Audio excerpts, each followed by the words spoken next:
I would play my vocal out the alarm clock, and I would sing with the alarm clock and have a harmony in my phone.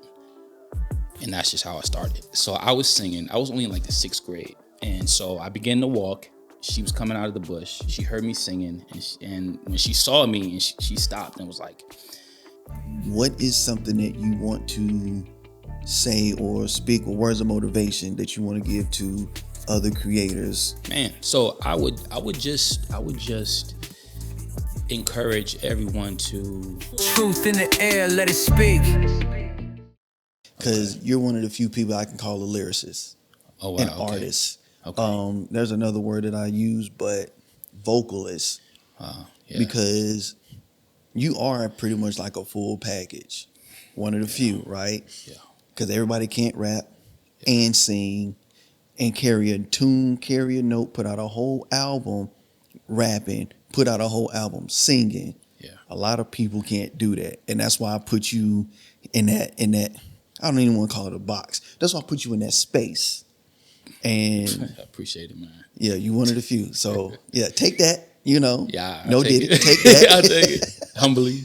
Yeah. Creative Roots Podcast, man. We just sit down with creatives, go over how they got their start, to, in your case, where you are, because I know you just signed a deal. Is that what y'all calling it now? I know you got something with Cut. What is that? Not necessarily a deal. Maybe Cut did. Me, it's just more so I'm kind of partnering with Holy Culture.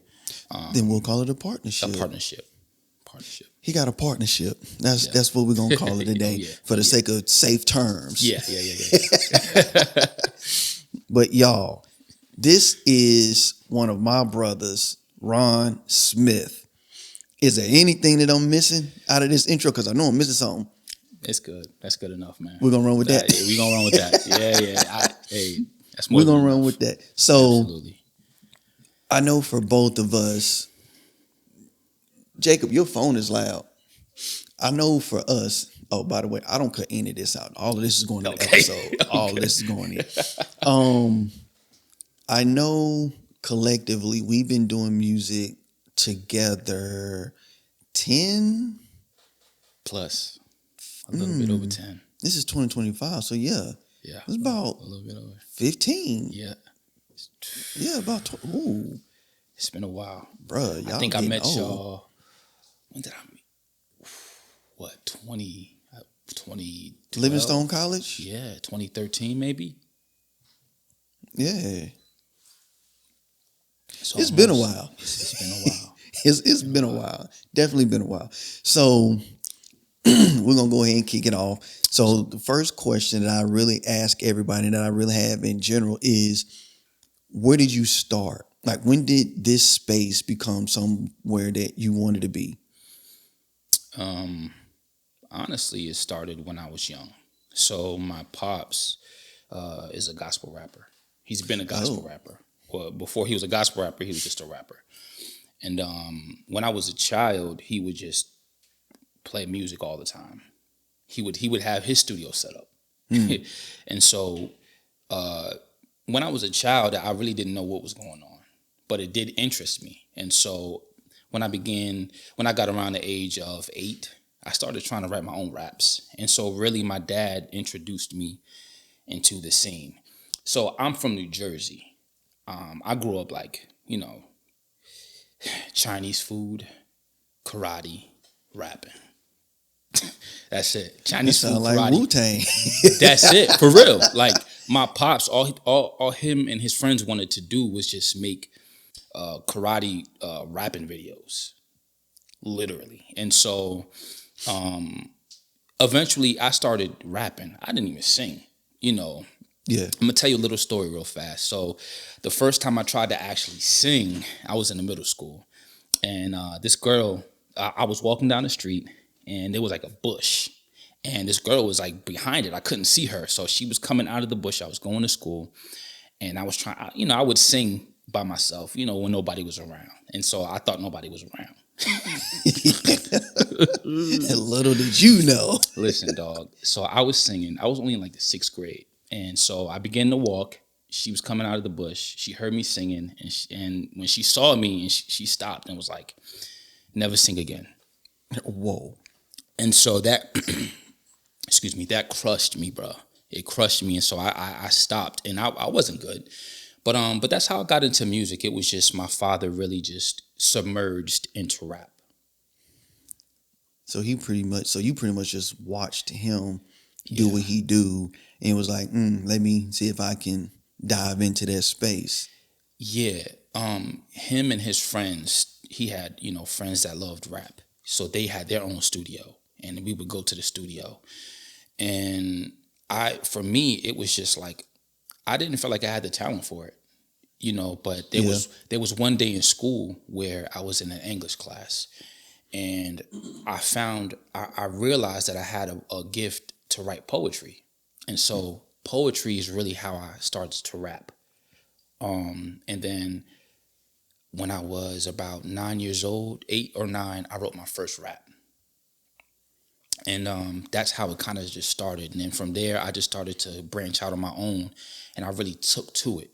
And so I remember my first rap. If you want to, you might not want to hear it, but yeah, you might not want to hear it. I mean, usually if you remember it, it can't be too bad. I'll spit it for you. Go ahead. We ready. Have mercy on me. 1, 2, 3, 4, 5, 6, 7, 8, 9, 10. Shine like heaven. Glory to the Lord. He's our king. The devil's getting whipped in God's boxing ring. Now right, left, right, uppercut to the chin. Victory over death. Victory over sin. Bruh, I wasn't expecting that. Yeah. I mean, it wasn't an ABC rap. So you was... So you must have been studying somebody that had bars. And, well, then again, because you from Jersey, too. So y'all already have a different space when it comes to music anyway. Yeah. So my dad used to play, what's the group name? It was on my... Which side of the tracks we talking about? Christian, gospel. Cross movement? Cross movement. Yeah. I grew up on them. And so I used to listen to them heavy. I used to listen to my father heavy because he would do nothing but just rap. And so I wasn't that great in school, not because I didn't have the intelligence, but because where I grew up, it was a rough area. And so I was focused on more so home environment and what I didn't have. So I can't say that school helped my lyricism. It was just a lot of it was just a lot of studying and just kind of honestly, my biggest gift is creativity. And so I was just able to just create stuff just pull stuff out of a hat, honestly. So it was a gift, really. Yeah, man. And then at that age of 8, 9, and then you get into middle school, that has so far been like a reoccurring theme. Yeah. A lot of the previous guests have said the similarities of you get to that age of 8 and 9, and then something happens. Yeah. And then you get to that 12, 13-year age, and something else happens. Yes. So my question is, what else after the young lady found you behind the bush and was talking to you? What happened after that? Because you were mentioning that you were, I think you said, in a talent show or something in middle school, or is it just that you was just walking down the street? I was just walking down the street singing. Okay. Yeah. So what switch flipped for you to say, you know what, I'm gonna try the singing thing again? Honestly, the singing thing didn't come back until like maybe 9th grade. Okay. So I stopped for a long time. Cold turkey, Yeah, like cold turkey. Literally never singing? I would sing a little bit, but it was less. It was like, maybe I can't really, let me stop. And so, but the thing was, my dad continued to do music. And so I continued to be cultivated and continued to be submerged in that environment. To where it was just like, eventually I start recording. So how I started to record was I used a cell phone and I used a alarm clock. And so on the alarm clock, you can record. So you can record like, wake up, at 6 a.m. or whatever. And so I would use that and I would sing into the alarm clock. And then I would sing one vocal into the alarm clock and I would have my phone. And then so I would play my vocal out the alarm clock and I would sing with the alarm clock and have a harmony in my phone. And that's just how I started. I've never heard anybody say that. That's how I started, bro. I'm trying to figure, what kind of alarm clock was that? Because I never had my alarm clock just that annoying. No, I don't know, bro. It was just, we just had it. And then I just, honestly, looking back, what God gave me creatively is just, I was just always able to MacGyver stuff, like, and just make stuff happen. And, I literally was recording harmony. And then what I would do was I would have in my phone the 2-part harmony. Mm-hmm. And so I would play that 2-part, and then eventually it would get so fuzzy that I couldn't really use it, but I would get that 2-part harmony from my phone and record that in the alarm clock. And then I would record a 3rd part. And I might have messed it up, but I would just use that and do that and have like 3-part harmonies, 4-part harmonies, and then on. And so eventually my dad got this 8-track thing. And when I got that, that's when like school, like music school for me started, because I didn't do anything. I barely went outside. I barely played with friends. I just did music. That's where I learned harmonies. People be like, yo, how you learn that? How you learn that? Honestly, I locked myself in the house and I just practiced. Bro, I never knew that. Never knew. We never had that conversation. I don't talk about it. That's something you gotta tell people, man, because that's what I'm here doing, man. Right. You're right. Because you think like a lot of people, even nowadays, we have quote unquote everything in our pockets every day, right? And there are so many excuses of why people can't. Yeah. You took an alarm clock. Yes. And did 3-part harmonies. Yes. You got an 8-track recorder and did not go outside to play because you were trying to perfect a craft. Yeah. And we have audio recorders on our phones and people say, I can't. We got cameras on our phones and people say, I can't. I don't get it. Especially with a story like that, bro. I'm going to digress, but that's just something for me. So let me see. 8 years old, you got the 8-track. That was, when I got the 8-track, I had to be around 13, 14. Okay, because that's what I was about to ask. Yeah. You see the recurring theme here? Do y'all see? Yeah. 8, 12, and 13. 8 and 9, 12, and 13. Yeah. So after that, the running record is around 18 to 20. What took place at that time? Because you said you got back to singing 9th grade. That's about that 13, 14? Yeah, that's about that time. And I'm sorry, what was the question again? 18, 20, you said? Yeah, what took place around that point? So 18 to 20. So honestly, I'm going to go back a little bit. So when I was about 16 to 17. We'll take that. What happened was I started to go, my dad was the sound man in church. Oh. Yeah. And so I would help him sometimes and whatnot. And they had a Mac, iMac in the church, in the office. And so what would happen was the pastor and the first lady kind of favored me. And so they let me go in there and record. So I was like, okay, I found a recording software, GarageBand. Mm-hmm. So I was waiting on you to say it. I wasn't gonna say it, but yeah. I found that recording software, and that's when I started to use it.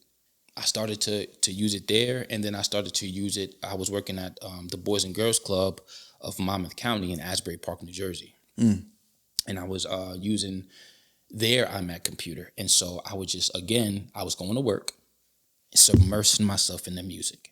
Going to work, putting in work. And then I literally started, that's still going to this day, I started a music program at the Boys and Girls Club when I was like 18, 17. And I was taking the kids and I was showing them how to use GarageBand, and we was creating songs. I got, a music video on YouTube from the Boys and Girls Club and everything. And so I continued to make music, and I used that to learn GarageBand. And it just honestly, from the time I got the 8-track to 18, 19, 20, I just really continued to go hard with music because I loved it. I loved it. Like I grew a passion for it. At first it was just like, okay, my dad does it. That's what he does. And I'll rap a little bit, and I would recite some of his raps, and he was impressed. And then it just grew in me. So. Yeah. Around that age, that's when I went to Full Sail. I went there. As a matter of fact, orientation was the day before my 19th birthday. Wow. Okay. So I get it. When you get into that space and you really want to know and you really want to learn, it's like, oh, I can actually do this. Yeah. You don't really need a lot of motivation from people when you already feel it. When it's in you. Yeah, when it's already in you, you know. Mm-hmm. So let's speak about that. Do you feel that there was a lot of support in the process? Because, going to the young lady saying, never sing again. You growing up with your dad, the pastor and the first lady, the Boys and Girls Club. Did you start gaining, I guess you can call it like a fan base in the process of this? No. No. No. Just flat out no. No. I can say that my dad did believe in me. His best friend, which I call my uncle, he believed in me. And I had a few people that believed in me. But overall, I really didn't have a fan base like that. I just, it was the environment that I was in. Mm-hmm. It was like, I have a belief, I have a hope inside of me that I don't know where it came from. Yeah. Thinking about it even now, I don't know. I mean, it came from the Lord, but at the time, I'm just like, I just believe that I can do something with this. Because going home, with no lights, going home, sleeping with coats on, stealing electricity, because we don't have electricity, so we're taking extension cords and putting it out in the hallway so we can have literally just one light. Living like that, living with the cabinets empty, the fridge empty. I was like, I got to figure this out. This has to be my way out. And all these years, that's what kind of motivated me to just continue to go, because I had a love for music, but I wanted to find a way out. So that was like a spark. A spark over time, like in movies or whatever, when they have that long line of like the gunpowder, and then it just got to the point where you was like, that's it, I got to. Something. Yeah. So sound like you had a pretty good support system from all of that. From that, yeah. Yeah. That was the motivating factor. Yeah, that right there, that'll do it. So when did you start back singing? Because I don't think you said that yet. Oh, okay. I started back singing when I was around about 14, 15. I started trying, but I started actually really like going at it when I was in the 10th grade. That's when I did do an actual talent show. Okay. That's when I did do an actual talent show. And we did. I was doing Chris Brown and Bow Wow song, and I was singing, and my homeboy was supposed to be Bow Wow. So I was the tall light skinned one, and he was the short brown one, and he was rapping, and I was singing, and I thought I was something or whatever. But that's when I started singing, and I took it serious, and I took it so serious that I got into a group, and this group was Bloodline, and still to this day, those are my brothers. And I started going around to different churches singing and rapping. And so, yeah, that's when I really got back into singing. I honestly, when I went to I started to go to the studio and stuff like that, and I wasn't good. Like, I really wasn't good, because there were times when I would go into the booth and he would have to sing lines for me because I wasn't good. The engineer? No, my group member. Oh, okay, okay. He had to. It was their group, and I just joined it. And so there were times where I would go into the booth and we were singing and stuff like that. And he would say, "Sing this line," and I would try, and it just wouldn't sound good. And we wasn't using auto-tune, and so we was having to sing for real. Yeah, real vocals. Yeah, and and he would have to come in and do my vocals for me because I wasn't good.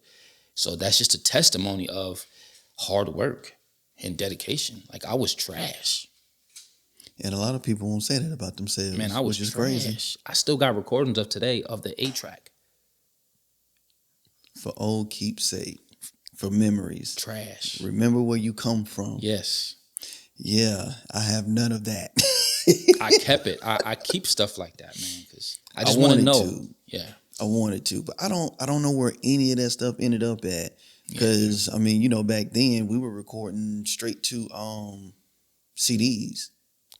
And where do you play those at now, right? It's Right. not too many places to throw a CD in.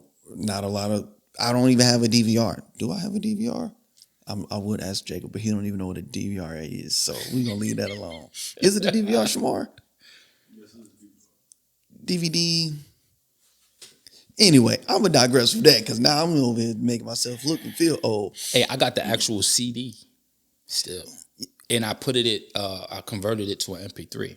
You know what? I just thought about something. I do have like 2 or 3 of the group albums I did before I started doing Christian hip hop. Oh, for real? Okay. That album that you own, Yeah, it still gets plays. I play it too. All Falls Down. That's the one. Bruh, when you listen to that track, you listen to my verse, you listen to Heat verse, Yeah.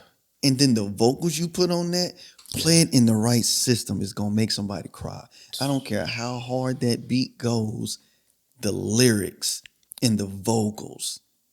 Like, I got chills about it right now. Look at my arms. But that song is so powerful to me, man. And I still listen to your first album. I think it was the first one. Oof.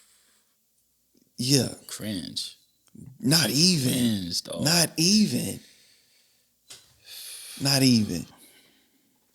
But yeah, man. So you're at this age of 18, 20. Yeah. And you're really in that space of, okay, I'm really, really gonna do this. You got the Boys and Girls Club set up with the music department. So how long after that did you make it down here to when we met you? When I was so I left Jersey when I was like 20, about 20 to 21. So I got into it with my father, and my aunt was just like, "Yo, you need to leave. There's nothing here for you." And I said, "Okay." And she took whatever pennies she had and put me on the bus to North Carolina. And I got to my sister's house. I went to my sister's house, and I was just staying there. I didn't have no plan. I was just like, okay, now what? So I looked for the nearest school that was nearest college that was close to her house, and I applied, and that was Livingstone, and that's how I got to Livingstone. And so it was about 1 year after that when I met you guys. So do you want me to go into that, meeting y'all? You can. You can, because I don't think I was short. there that day. I don't think you were, but that's when I connected with the league. So I'll make it long story short. So what happened was I was fasting, and I was in my dorm, and I was you know what, I was to a point in my fast where I was like, I got to eat something now. So I went to go to the cafeteria to eat, and I heard some music blasting. And what I think I heard, I see you looking at me, looking at you, looking. at me. Yeah. And I was like, hold up, who that? So I stopped, and I'm a music head. At this time, I was doing music. I was recording music. I had my own laptop. I was recording people around the campus. I was known around the campus for being a good engineer. I don't know how that happened. Oh, I know, but go ahead. but and so I stopped before I got to the calf. I stopped and I saw the fellas, and it was rapping, and I was like, yo, let me just stop and then I heard it was gospel, and then I really perked my ears up. So eventually they was like, anybody want to rap? Anybody want to sing? So I grabbed the mic, and ever since then it was history. It was just me and the lead, me and y'all just being just tight. And so that's how. Yeah. And that was about a year after I got to North Carolina. And you have been on a plethora of tracks. Oh yeah. With us in general. Yeah. Y'all my brothers, man. Yeah, we're brothers, man. Of course. Yeah. Of course. So, is there anything that you want to cover while we here? I know you got some. I know y'all have songs that are out or coming out. Yeah. So currently we have. I have a song with Omega Sparks called Delight. Sparks. Yeah. I have a song with him with Holy Culture that's being pushed. That's being pushed on the radio. I have a song with Cut Right. Everybody Welcome. Cut Right and Handles McGee. That song is dope. Yeah, that's being put. That song was actually recorded 2 years ago.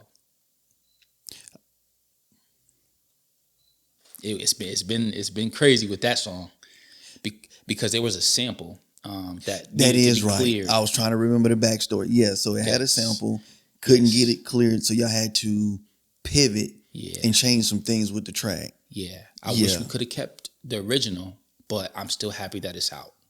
And so that's out and that's everywhere. And I have a few things that I'm working on, but I won't speak too much on that right now. But yeah. Yeah. So you still out here doing stuff, and I'm working heavy in the background. Yeah. Yeah, because you don't post a lot. I mean, I don't really post a lot either, but I'm about to. Yeah, because we ain't got no other choice. Okay, yeah. We don't. Yeah. With Cut is trying to get me back in the booth. Where you at? No. No. Where you at, man? Maybe. Me and Cut actually have a song. Yeah, I do. We finished writing it last year, and I mean, I'm waiting on him. He waiting on me. We waiting on schedules. He be moving. He's nonstop. He's always creating something. Cut moves when he sleep. Okay. Yeah. So I know, and he's only like right there from where I stay. God. Yeah, like y'all need to get to work, dog. Bruh, that's what I'm saying. But man, this ain't about me. But I got some stuff going on. But I got you. I got you. So when you already know. You ready for that music video? Hit me up. Let me know. I'll get out there. We'll get it shot. We'll get it done, man. So, is there anything that you want to? Before I get there, the Holy Culture thing. You want to talk about how that came about? Because I don't know. So, yeah, I'll speak on that. So, Omega Sparks, who hit me first? Cut hit me first. Yeah. He was like, yo, I got this track with DJ Lost and Found. Yeah. And I want you to sing on this hook. And that was 2 years ago. And so I was like, okay, word. But I'm not gonna lie. At the time, like I was tired. My health, I was battling health issues. I had to work. I was working like 16 hours days. And I just didn't feel like doing it. I was like, yo, I don't want to do it. And I said, you know what? But this might be a great opportunity. Right. So I stayed up all night doing it to get it to him fast. And I didn't even go to work the next day. I called out, I got it to him, and for 2 years it didn't come out. And so I'm just like, yo, like maybe I did that for nothing. But now it's out and it got like 200 radio spins already. But that's how that happened, just because Cut hit me up, and he basically got me on that with him. And then not too long after that, Omega Sparks hit me up, because that's also with Holy Culture. Yeah. And he was just like, "Yo, I got 2 songs for you. Do these 2 tracks, and I'll throw you some bread, and it's gonna be more bread after that. Residuals or whatever." But Yeah. that's how that came about. He was just like, "Do this for me," and then I didn't know he was gonna do what he's doing now, how he's pushing and everything like that. But they hit me up, and I accepted it. But both times, like with Omega Sparks' track, he hit me up, and I was like, I don't know what to say. Like, I don't know what to write. He wanted me to do the hook. He wanted me to do the bridge. I'm like, I don't know what to say, because at the time I was so stressed out with family, with work, and I was exhausted. I didn't even have the energy to sing. My wife said she heard me singing, and she said, I could tell you wasn't feeling it. But I pushed, like, regardless of how I felt, regardless of the motivation, I just pushed. And it's probably one of his most listened to tracks on his album. Yeah. And it's like, yo, like, We as the viewer don't know what a holy culture is. okay. Well, let's go there. We apologize. Appreciate that, Shamar. So, You're right. My bad, y'all. so I think you can speak to it more. Holy Culture is, correct me if I'm wrong, their website for Christian hip hop. They are a station on Sirius XM. See, and that's why he's here, because I'm definitely wrong. Yeah, they're big. Yes. They're a big deal. So they do have a website, but they have Holy Culture Records. They have their channel 140 on Sirius XM, Christian hip hop and R&B and podcasts. And that's what Holy Culture is. And I would suggest you guys look it up, because there's a lot of dope music on there, including my music, including Cutright's music. Cutright is a Christian hip hop artist, so Mega Sparks, and there's a lot of different people, and there's a lot of new music that you can find, and new gospel music that you can find on that radio station website and their own Instagram, Holy Culture Radio. Yeah. That covers it. Oh yeah. Oh yeah. Yeah, my bad, y'all. My bad, because I know. So, Right. yeah. I got you. Holy Culture. But yeah, man, so you've been through a lot, Oh yeah. personal, music wise. Now I'm married with 3 kids. 3 kids. Absolutely. And God has held on to you and kept you through all of this. Man. It shows. You can see it. I hear it, and we talk, but we don't talk. I think we're probably 2 of the only people that don't communicate through Instagram or Facebook Messenger, because a lot of people hit me there, and I'm like, yo, here's my number. Right. Call me, text me, and they be like, I bet, and it's right back to the DMs, and I'm gonna leave that alone. Yeah. But after all of that, everything from birth and you realizing the spark, the seed that was planted, how you grew in this space, from all of that, what is something that you want to say or speak, or words of motivation that you want to give to other creators beginning or already in this space?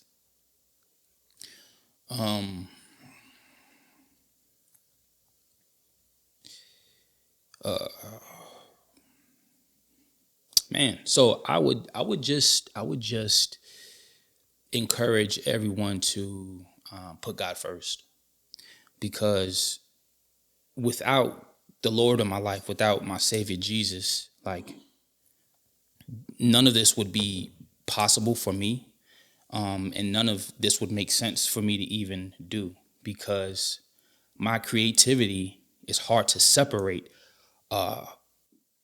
from the Lord. Literally, the reason why I do it is to motivate and spread His word. And so if you want to, in the beginning, God created the heavens and the earth. Mm-hmm. He is the creator. How can you not? How can you create and not have reverence towards the creator of everything?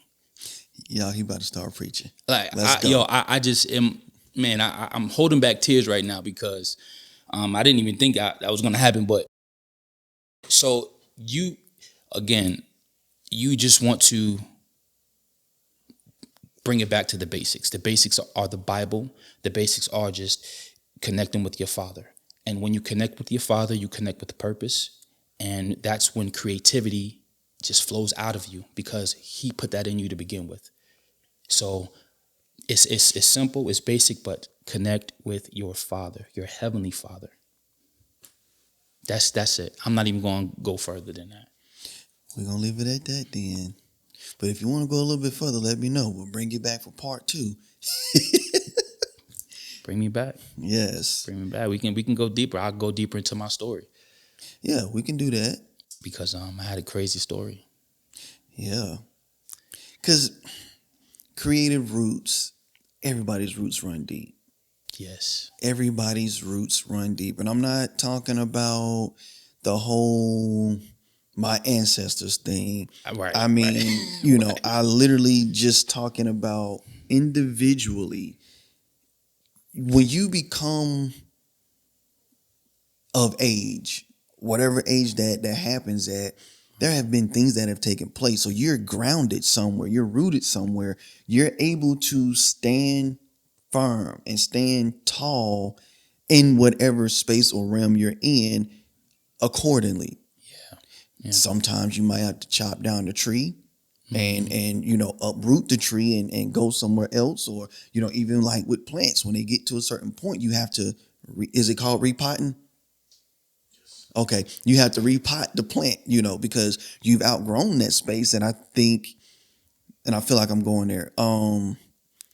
Sometimes you have to change the pot that you're in. Not necessarily the soil, but there are some places you outgrow and you have to know that you've outgrown them. And I don't think a lot of people know or understand that they've outgrown them. And thinking now too is like, that's kind of where imposter syndrome comes from. Because if we're going to go there, we're going to go there. On any level, spiritually, physically, mentally, emotionally, when you say something's got to change, you got to change it. We sit in a space that's like, oh, I can't. Oh, because it's different. Oh, I shouldn't. Well, when you met old boy, old girl, that was different. You pursued it. When you decided to go to college, that was something new and different. You still pursued it. You know what I'm saying? When you got that job, it was something new. You still pursued it. So why is it that we can pursue things with other people, for other people, but we can't do it for ourselves? You know what I'm saying? You have to be able to know you've reached a point where it's time to either be repotted, be resoiled. You know, everybody needs to be watered. Everybody needs to be nurtured. Tilling. Some people need to be tilled. You know, so I'm gonna digress. I'm gonna come down off of that. I just want to say, to piggyback off of what you said, a lot of people don't. They know that it's time to be repotted, but breaking the pot is uncomfortable. Very. And when you break the pot, that's almost like when you fast, and you're dying to yourself. That's breaking the pot. People don't want to do it because it hurts, and you're not just forced to change one aspect about yourself. You're forced to do work inside that focuses on who you are. You can't hide from that. So breaking the pot it hurts. That's why people, they might know that they need to, but they don't do it because of the pain that's involved. If there's no pain involved, you just went for a walk. Yeah. You will go through some things, creatively or not. You will go through some things. I don't know too many people that have ever said my life has been perfect since the womb. I never. Yeah, man. I'm gonna close on that. Take heed to that. Yes. Please take heed to that, because marinate on that. Yeah. Go back, let it play again. Figure out where that fits in your life. Leave down in the comments. If you know this is resonating with you, just put down in the comments, tilling. How you spell it? T-I-L-L. Till. I just wanted to make sure. ING.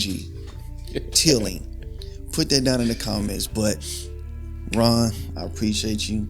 Absolutely. Man. Thanks for I having love me. you, man. Love you And too, that's it for this episode of Creative Roots, and we are out. bro. Peace. Hey, real quick, just wanted to say thank you all for tuning in to another episode of Creative Roots Podcast. If you are a creative and you're interested in being a guest on this podcast, feel free to send a DM on Instagram or TikTok, and you can find us at creativeroots.podcast on both, Creative Roots Podcast on Facebook, and we look forward to talking to you soon.